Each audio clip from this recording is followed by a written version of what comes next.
আমরা পারে বসে যে বাড়ি খেলাম, মানে 5 মিনিটের ভিতরে এত গতিতে ঝড় আসে, এটা বলার বাইরে। আল্লাহ তাআলা আমরা ঝড়ের মুখে পড়ে গেছিলাম, একদম আল্লাহ তাআলা নিজের স্বয়ং আল্লাহ তাআলা আমাদের রক্ষা করছে। প্রচুর জ্বর খাইছি আমরা, আপনাকে দুঃসাবাসী চিন্তা করতেছি এই লাহারের ভিতরে ছোট্ট একটা বোট লই। আমি বিশ্বাস করি তাকানোর মধ্যে একটা বাঘ তো নিরীহ, ছোট ছোট চোখ করে তাকায়, মনে হয় যেন কিচ্ছু বোঝে না, একটু গোপটোপ লাড়া দেয়, হ্যাঁ কিচ্ছু বোঝে না, কিন্তু ও নিরীহ যে কি কম করে, কান্না রে টুকটুক করে। আমন্ত্রণ সবাইকে, আশা করি ভালো আছেন। আমরা রয়েছি গাঙ্গুরার চরে, একটি বাথানে গিয়েছিলাম, সেই বাথান থেকে এখন ফিরতি পথ ধরেছি। আমাদের তো দাঁত মজা হয়নি, যাক আপনি একাই মাজেন, আমাদেরকে তো দিলেন না। চলেন চলেন, বৃষ্টি নাকি আবার দিবে, রাতে যারা ভিজেনি তাদের জন্য বৃষ্টি, আমাদের তো আর হারানোর কিছু নাই। কি রিপন ভাই, আমাদের তো আর ভেজার কিছু নাই, সব ভেজা।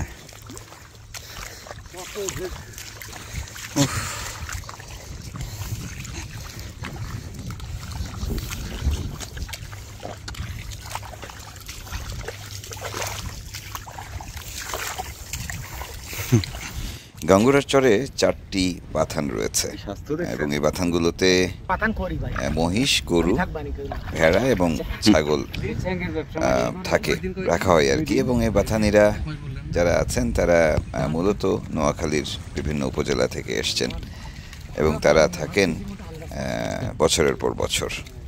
যাই হোক, বাথানের ভেতর দিয়ে আমরা হেঁটে চলছি। আবার পর্যবেক্ষণ করতেছে, দেখেন পর্যবেক্ষণ করতেছে। হ্যাঁ কিছু ভাই না, ওরা বলতেছে যে পান্তা ভাত যে খাবো, হ্যাঁ আমরা গিয়ে থাকবে কিনা, পাবো কিনা মনে হয় না। বাথানিরা সকালবেলা গরু, মহিষ মানে গবাদি পশুগুলোকে বের করে দেয়, তারপর এগুলো সারাদিন চড়ে বেড়ায়, আবার সন্ধ্যাবেলা সেগুলো বাথানে ফেরে। আর এই যে হাজার হাজার গরু মহিষের কথা বলছি, ভেড়ার কথা বলছি, এগুলো আসলে গণনা করা হয় কখন। আমি জিজ্ঞেস করেছিলাম এক বাথানিকে, তারা বললেন বছরে একবারই গণনা করা হয়।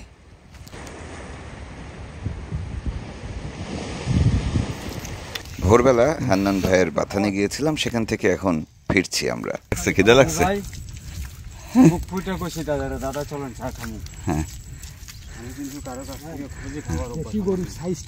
একদম হ্যাঁ। সামনে যাদের দেখছেন তারা কাঁকড়া শিকারে নেমেছেন। ভাই বৃষ্টিতে ভেজে হ্যাঁ, ওদের চোখের কোনো খোঁজ নেই, আমাদের তোরা একটু বলতে পারিস? কি সুন্দর স্বাস্থ্য, হ্যাঁ কাঁকড়া ধরতেছে।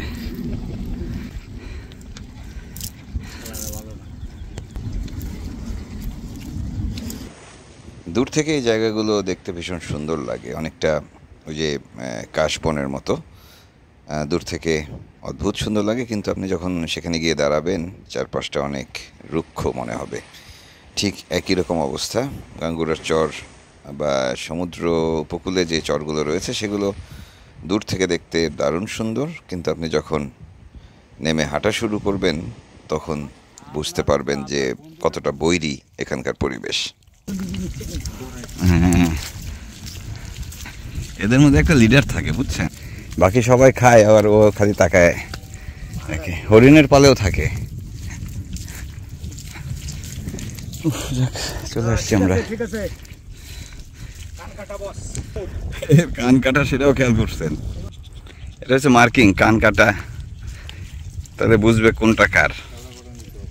আমরা সন্দ্বীপ থেকে এসেছি, ট্রলারের সহযাত্রীরা তো আছেই, তার সঙ্গে আরও যোগ হয়েছেন আমাদের বেলায়েত সর্দার, তার সাথে মুন্না ভাই, রিয়াদ এবং আমাদের ছোট ভাই রিফাত।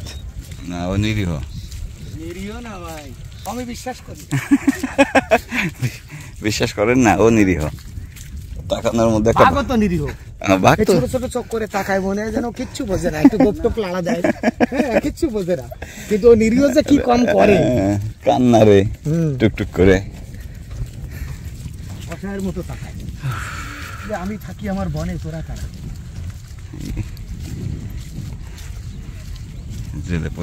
জেলে পল্লী মানে জেলেরা এখানে এসে দাঁড়ায়। আপনার বন্ধুরও দেখলাম না, দেখা গেল না? না না, ও হাঁটতে হাঁটতে চলে গেছে।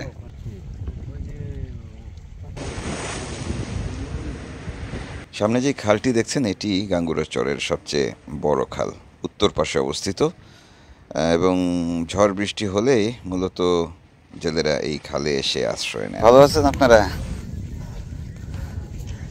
এ কি এটা কি ছান্দি জালের নাম না? কেমন হচ্ছে ইলিশ মাছ? ভালোই হচ্ছে শুনলাম, তা আপনারা বলতেই চান না কেমন হচ্ছে?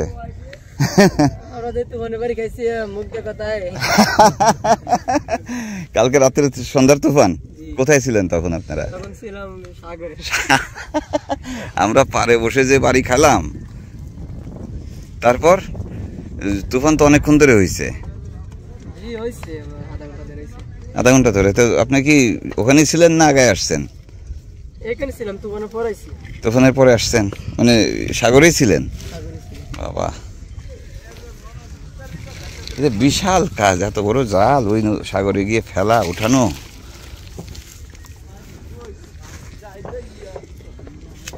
ভাটা শেষ হয়েছে?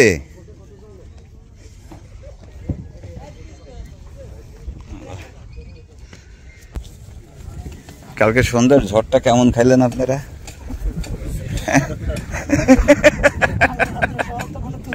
তুলনা হয় না, না কথাবার্তা ছাড়া আর কি, কোনো সিগন্যাল নাই, কিছু নাই। এরকম তো মাঝে মাঝে হয় আপনাদের। কালকে সাগরে যখন আপনারা সাগরে ছিলেন ওই সময় না ডাঙায় ছিলেন? তো সাগরে যারা ছিল তারা কি করছে? আপনি ছিলেন? বলেন তো, কালকে সন্ধ্যার পরে যে এই ঝড়টা আসলো, একদম অমায়িক ঝড়। অমায়িক? জি, এই ঝড়ের কোনো তুলনা নাই, কিন্তু এরকম ঝড় আমি সাগর জগতে এখনো দেখিনি। কালকের ঝড়টা আমার মানে আজ দিন ধরে আমি সাগরে আছি, এরকম ঝড় দেখিনি। হঠাৎ করে মানে 5 মিনিটের ভিতরে এত গতিতে ঝড় আসে, এটা বলার বাইরে। আল্লাহ তাআলা আমরা ঝড়ের মুখে পড়ে গেছিলাম, একদম আল্লাহ তাআলা নিজের স্বয়ং আল্লাহ তাআলা আমাদের রক্ষা করছে। এছাড়া না, সেই তো এই যে বাতাস, আমরা ডাঙায় বসে যে বাতাস, বলার বাইরে এরকম বাতাস আমার লাইভে এত। তখন কি জাল নদীতে ছিল নাকি আসে যে জাল? কি আমার লাইভে আমি দেখিনি এত দ্রুত গতিতে, মানে হঠাৎ করে কথা নাই বার্তা নাই? একদম। আল্লাহ রে আল্লাহ, জাল কি নদীতে? না না, আমরা বাইরে গ্যালারিতে জালটা না আসার অবস্থায়। আচ্ছা আচ্ছা আচ্ছা, যাক, তাও তো রেডি ছিলেন আর কি। না, আল্লাহর রহমতে সেদিক দিয়ে মোটামুটি সেট। ঝড় নাকি অমায়িক? আপনি কইছিলেন কালকে ঝড়ের সময় এখানে? তাহলে তো এখানে মোটামুটি নিরাপদ। আমরা ছিলাম হচ্ছে ভাসানচরের বাইরে, হয়ে যায়। তো এরকম ঝড় বাদল তো প্রায় আসে, বৃষ্টিও তো হলো সারা রাত।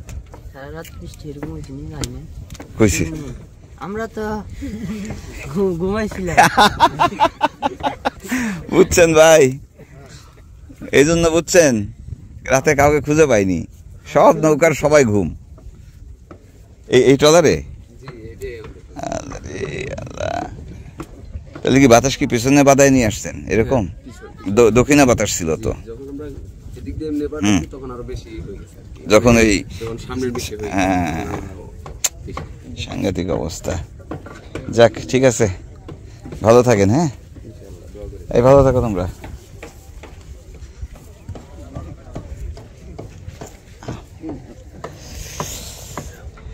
এই সাগরের মধ্যে কালকে ঝড় খাইছিলেন? কোন জায়গায় ছিলেন? এখানে ছিলেন? তাহলে তো নিচে ছিলেন না তো। যাক, আল্লাহ বাঁচাইছে। হ্যাঁ, অবশ্যই। আমাদের ওই ঘাট পর্যন্ত যাওয়ার রাস্তা কোনটা জানি?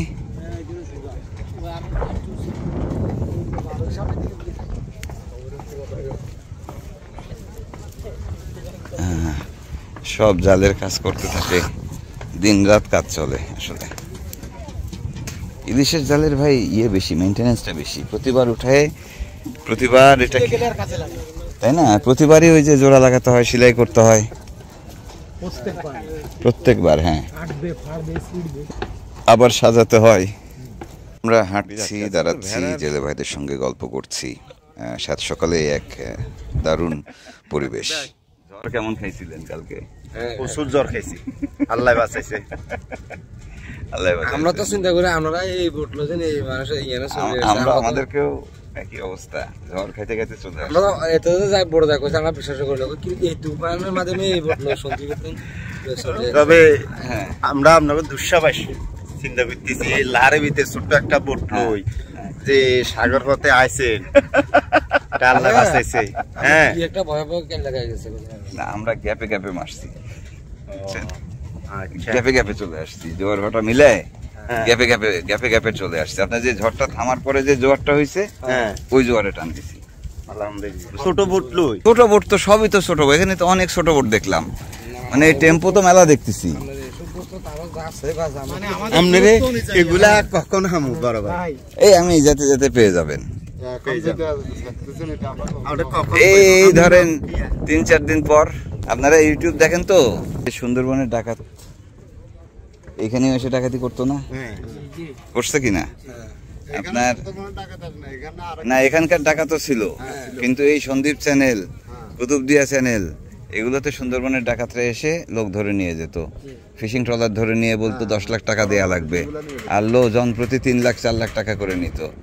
বুঝতে পারছেন? এইদিকে চিরাঙের বদ্দাররা টাকা দিয়ে ছাড়াই নিত, বুঝছেন? কিন্তু টেনশন ছিল না, একটা সাগরে থাকা তো একটা বিরাট টেনশন।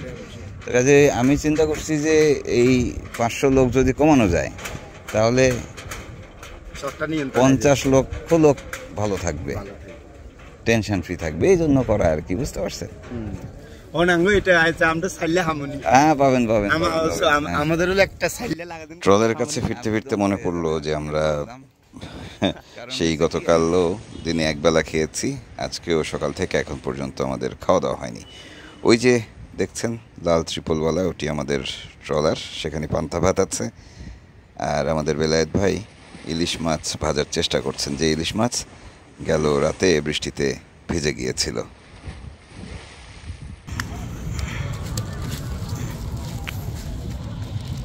ভেড়া ভেড়া ভেড়া, এখানে মনে হয় 1050 ভেড়া আছে, আছে না?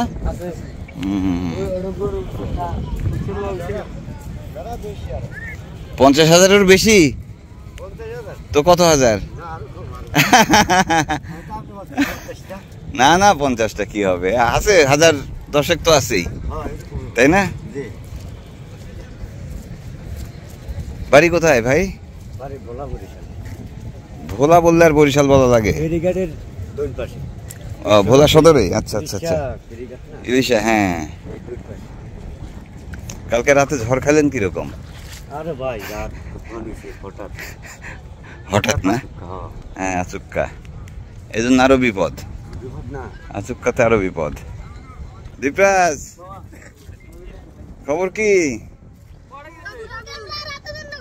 হ্যাঁ, আচ্ছা দিবনি দিবনি, ওই যাওয়ার আগে একদম ওই মাথা, ওই বাথান বাথান, একদম শেষ বাথানটায়। হ্যাঁ, বেলা হয়ে যাচ্ছে, আমরা একটু নাস্তা করব। আগেই বলেছি যে রাতের বেলা পান্তা ভাত রাখা ছিল, সেটিও বৃষ্টিতে ভিজেছে। আমাদের যে ইলিশ মাছ ছিল সেটিও বৃষ্টিতে ভিজে মানে ডুবে গেছে।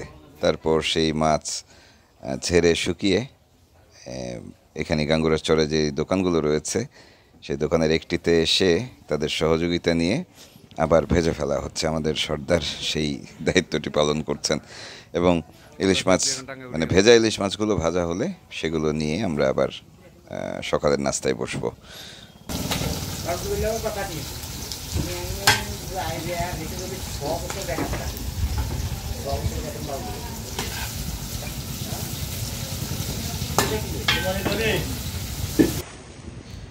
রান্নাবান্নার পর্যাপ্ত সরঞ্জাম এবং ব্যবস্থা না থাকলে সাগর পথে আসলে টিকে থাকা অনেক কঠিন। বিশেষ করে যখন বৈরী আবহাওয়া থাকে তখন যেখানে সেখানে নামাও যায় না, আবার সব জায়গায় আমি চুলাও পাবো না, আমরা জ্বালানিও পাবো না। ফলে আগে থেকে প্রস্তুতি নিয়ে আসতে হয়। এই গাঙ্গুরার চর আমাদের ভীষণ ভালো লেগেছে, এখানে ভবিষ্যতে আবারও আসব। তবে এই যাত্রায় যেটুকু সময় আছি সেই সময়টুকু উপভোগ করব। বিদায় নিচ্ছি, ভালো থাকবেন সবাই। আগামী পর্বে আবারও দেখা হবে। আমরা রয়েছি বঙ্গোপসাগরের ভেতরে দারুণ সুন্দর একটি চর, গাঙ্গুরার চরে।